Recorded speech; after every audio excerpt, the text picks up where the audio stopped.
ഇത് എന്താണെന്ന് മനസ്സിലായോ? എൻ്റെ കയ്യിൽ ഇരിക്കുന്നത് ഉച്ചയൂണിന് ഞാൻ ഉണ്ടാക്കിയ ക്രിസ്പിയായ ഒരു നാടൻ ഫ്രൈ. നമ്മുടെ എല്ലാം വീടുകളിൽ ഇഷ്ടം പോലെ കിട്ടുന്ന കോവയ്ക്ക ഫ്രൈ. നമുക്കിനി ഇതിൻ്റെ അകത്ത് വെച്ച് തന്നെ എല്ലാം കൂടെ ഒന്ന് കുടഞ്ഞു മറിക്കാം. ഇതുപോലെ. ഇത് ചോറിൻ്റെ കൂടെ നല്ല സൂപ്പറാണ്. സ്നാക്സ് ആയിട്ട് വേണം ചായയുടെ കൂടെയും കഴിക്കാം. നമുക്ക് സെവൻ ഡിഷിലേക്ക് മാറ്റാം. ഇത് ഒരു 12 കോവയ്ക്ക എടുത്തിട്ടുണ്ട്. ഇത് അരിയുന്നത് എങ്ങനെയാണെന്ന് ഞാൻ കാണിച്ചു തരാം. അതിൻ്റെ കൂടെ ഒരു 3 പച്ചമുളക്, അതൊന്ന് കീറിയെടുക്കണം. ഒരു പിടി തേങ്ങ, ഇപ്പം നീളത്തിലാണെങ്കിലും കനം കുറച്ചരിഞ്ഞത്, കുറച്ച് കറിവേപ്പില, അതിനൊന്നും അളവൊന്നുമില്ല, നമ്മുടെ ഇഷ്ടത്തിന്. ഒരു 5 വറ്റൽമുളക്, 1/4 കപ്പ് അരിപ്പൊടി എടുത്തിട്ടുണ്ട്. ഇത് ഇടിയപ്പത്തിന് എടുക്കുന്ന നൈസായ വറുത്ത അരിപ്പൊടി. 1/2 ടീസ്പൂൺ മഞ്ഞൾപ്പൊടി, 1/2 ടീസ്പൂൺ മുളക് പൊടി, ഇത് കാശ്മീരി മുളക് പൊടിയാണ്. 1/2 ടീസ്പൂൺ ഗരം മസാല, 1 ടീസ്പൂൺ ഇഞ്ചി വെളുത്തുള്ളി പേസ്റ്റ് ഉണ്ടെങ്കിൽ അതെടുക്കാൻ. ഞാനിപ്പോൾ നന്നായിട്ട് ചതച്ചെടുത്തതാണ്. ഉപ്പ്, വറക്കാൻ വെളിച്ചെണ്ണ. ഇത് അരിയുമ്പോൾ ഇതിൻ്റെ ഈ 2 അറ്റവും ഒന്ന് കളഞ്ഞിട്ട് അല്പം ചെരിച്ച് അരിഞ്ഞെടുക്കാം. ഒത്തിരി കനമൊന്നും വേണ്ട, എന്നാൽ തീരെ അങ്ങോട്ട് കനം കുറയുകയും വേണ്ട. ഇതുപോലെ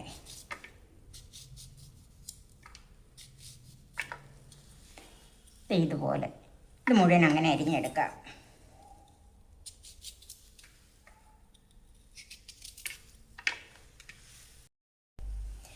ഇതിപ്പം മുഴുവനും ഇതുപോലെ അരിഞ്ഞു കഴിഞ്ഞിട്ടുണ്ട്. ഇനി ഇത് കുഴച്ച് വെക്കാനായിട്ട് നമുക്കൊരു കുഴിവുള്ള പാത്രത്തിലേക്ക് മാറ്റാം.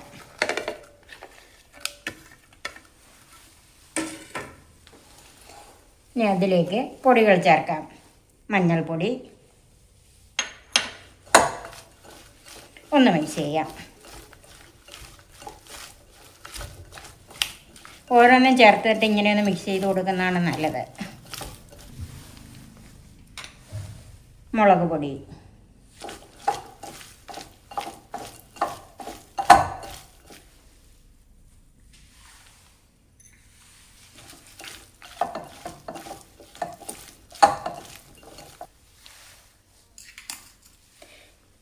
ഇഞ്ചി വെളുത്തുള്ളി പേസ്റ്റ്, ഞാനിപ്പം ചതച്ചെടുത്തതാണ്.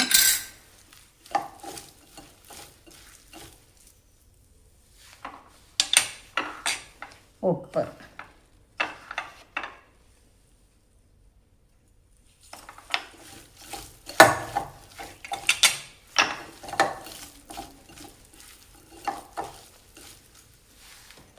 ഗരം മസാല,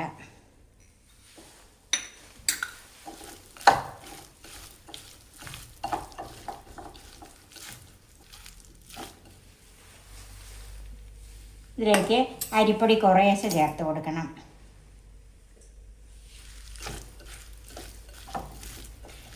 അരിപ്പൊടി ചേർക്കുന്നതിന് നല്ലൊരു ക്രിസ്പി ആകാനും കോട്ടും കിട്ടാനും ഒക്കെ ആയിട്ട്. ഇതിനി വെള്ളമൊന്നും ചേർക്കണ്ട, കാരണം ഈ കോവയ്ക്കായിൽ തന്നെ ഒരു വെള്ളമയമുണ്ട്.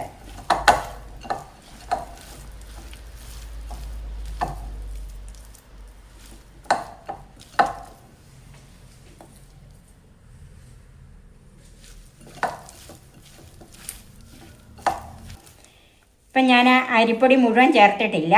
ഇപ്പം ഇത്രയും മതി. ഇതിനെ ഒരു മുറുക്കാകുന്ന അത്രയും അരിപ്പൊടി ചേർത്താൽ മതി. നമുക്ക് ഇതൊരു 10 മിനിറ്റ് നേരത്തേക്ക് മാറ്റി വെക്കാം. വെളിച്ചെണ്ണ നല്ലവണ്ണം ചൂടായിട്ടുണ്ട്. ഇനി തീ അല്പം ഒന്ന് കുറച്ച് വെക്കണം. അതിലേക്ക് ഇതിങ്ങനെ കൈകൊണ്ട് ഓരോന്ന് എടുത്തിടണം, അല്ലെങ്കിൽ എല്ലാം കൂടെ ഒന്നിച്ച് കൂടിപ്പിടിച്ച് പോകും.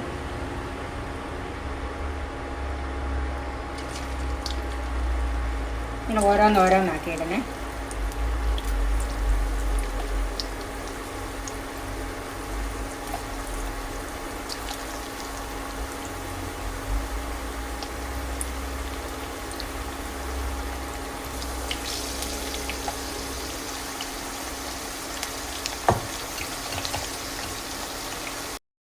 ഇപ്പോൾ ഇതിൻ്റെ അകത്തിട്ടിട്ട് ഒരു 2 മിനിറ്റ് ആയിട്ടുണ്ട്. ഇപ്പോൾ ഒരു 2-3 മിനിറ്റ് എങ്കിലും ആയിട്ട് ഇതിങ്ങനെയൊന്ന് മറിച്ചിട്ട് കൊടുക്കാവുള്ളൂ.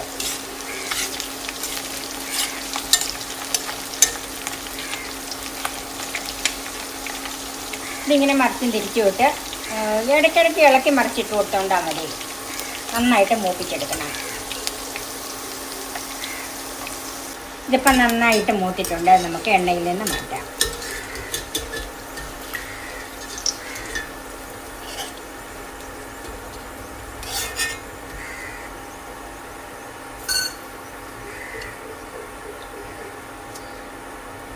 ഇതൊരു ടിഷ്യൂ പേപ്പർ വെച്ച പാത്രത്തിലേക്ക് മാറ്റാം.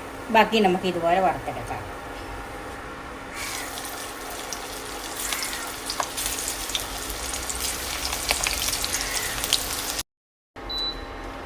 ഇപ്പം കോവയ്ക്കയെല്ലാം വറുത്തെടുത്തിട്ടുണ്ട്. ഇനി ആ എണ്ണയിലേക്ക് തന്നെ തേങ്ങാക്കൊത്ത് ചേർക്കാം.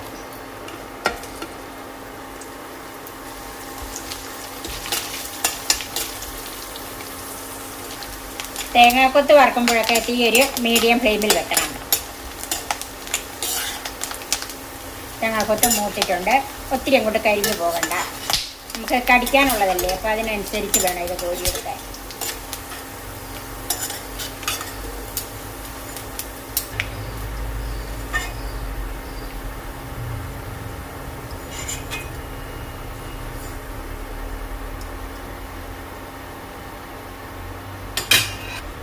അത് നമുക്ക് ഈ കോവയ്ക്കയുടെ കൂടെ ചേർക്കാം. നീട്ടി അല്പം ഒന്ന് കുറച്ച് വെച്ചിട്ട് അതിലേക്ക് പച്ചമുളക് ഒന്ന് കീറിയിടണേ, അല്ലെങ്കിൽ പൊട്ടിത്തെറിക്കും. ഇത് ഞാനൊന്ന് കീറിയിട്ടിട്ടുണ്ട്, വിടിയിച്ചിട്ടില്ലെന്നുണ്ട്.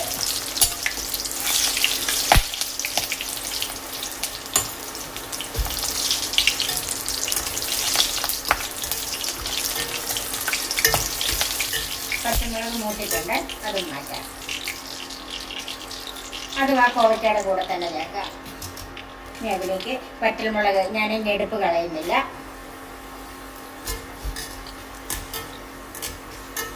വറ്റൽമുളകൊക്കെ വറക്കുമ്പോൾ തീ കുറച്ച് തന്നെ ഇടണം.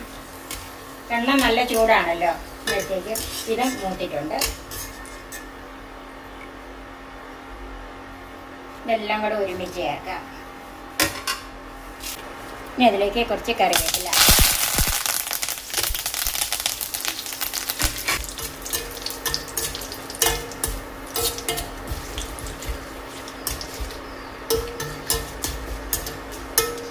കറിവേപ്പിലയും മൂത്തിട്ടുണ്ട്. അത് നമുക്ക് കോരിയെടുക്കാം.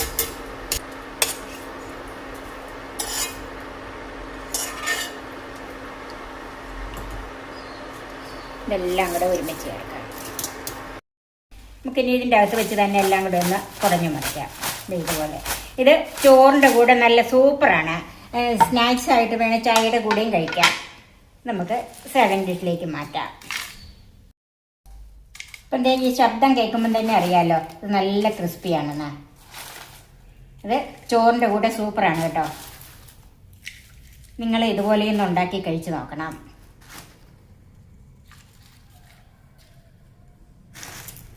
ഇത് വളരെ സിമ്പിളായിട്ട് നമുക്ക് ഉണ്ടാക്കിയെടുക്കാം.